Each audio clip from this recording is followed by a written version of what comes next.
വാ കേറി വാ. ആരാ ഇവരൊക്കെ? ഫ്രണ്ട്സാ. പപ്പൻ, കുയില്, ചിറ്റാമൃത്, മായൻ, SRK. ഹലോ. നല്ല സ്വഭാവമുള്ള ആളുകളാ. ഇന്നത്തെ കാലത്ത് ഇത്രയും നല്ല സ്വഭാവമുള്ള ആളുകളെ കണ്ടിട്ടാൻ പാടാ. ഇവനിത് ആരെ കുറിച്ചാ പറയണേ? നമ്മളെ കുറിച്ചാണ്. സത്യമായിട്ടും ഐശ്വര്യട്ടി വലത് കാലം വെച്ച് കയറിക്കോളൂ. അല്ല, ഞാൻ ഇടതുകാലം വെച്ച് കയറിയാൽ എന്താ കുഴപ്പം? ഞാൻ നിന്റെ കെട്ടിയോളൊന്നും അല്ലല്ലോ. ഒരു കുഴപ്പമില്ല, ഏതെങ്കിലും കാലം വെച്ച് കയറിക്കോ. ഇടത് മതി. നിന്റെ കരിങ്കാലാണ് അവിടെ നിന്നാ മതി. വരൂ കുട്ടി, നമുക്ക് അകത്തേക്ക് പോവാം. എല്ലാരും കൂടെ ഇരിക്കട്ടാ, ഞാൻ നോക്കിട്ട് വരാം. മര്യാദക്ക് പണിക്ക് പോയാൽ മതിയായിരുന്നു.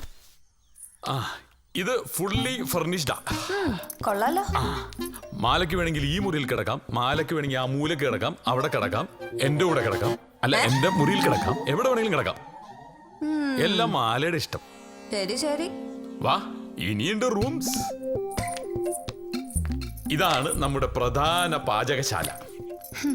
വേണമെങ്കിൽ തിരുവാതിര കളിക്കാം. ഇവിടെയോ? നിങ്ങൾ രണ്ടുപേരും കൂടെ എന്നെ കൊണ്ട് ആ കളി കളിപ്പിക്കാതിരുന്നാ മതി. എന്താ പേടിയാ? പേടിയോ? എനിക്കോ? എന്നാ പിന്നെ ഞാൻ നിന്റെ കൂടെ ഇറങ്ങി വരുവോ? ഓള് ഇവിടെ നിക്കാനാ പരിപാടിയെങ്കിൽ പറച്ചോനെ ഇജ്ജെന്നെ കാക്കേ വഴിയുള്ളോ. എന്റെ കൺട്രോള് പോവാണ്ട. എന്റെ പേടി അമ്പാളും നാട്ടുകാരും കൂടി പെലാട്ട് പറഞ്ഞുണ്ടാക്കുന്ന. എനിക്ക് നാട്ടിലും പാർട്ടിയിലും ഒരു ഇമേജ് ഉള്ളതാ. ഓ എന്തിന്? ഇവരിവിടെ ഭാര്യയും ഭർത്താവായിട്ട് കഴിയുകയാണെങ്കിൽ ആർക്ക് എന്താണ് പ്രശ്നം? തമ്പൊരു വേലക്കാരനും അത്രേ ഉള്ളൂ.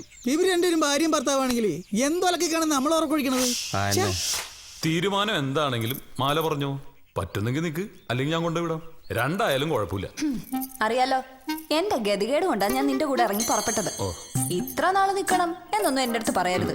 സന്തോഷത്തോടെ ആണെങ്കിൽ പോണവരെ പോവാം. പിന്നെ കാശ് അത് മാസം തികയുമ്പോ തരും. അല്ല, മാസം തരും. അയ്യോ തെറ്റ്. നീ ഒരാളാണെങ്കിൽ ശരി. വെളിയിരിക്കുന്നവരുടെ ഉദ്ദേശം കൂടെ അകത്ത് പോയിരുന്നെങ്കിൽ തട്ട് മുട്ടേ ഒപ്പം നിന്ന് വർത്താനം പറയൊക്കെ ചെയ്യായിരുന്നില്ലടാ പന്നിയോളെ.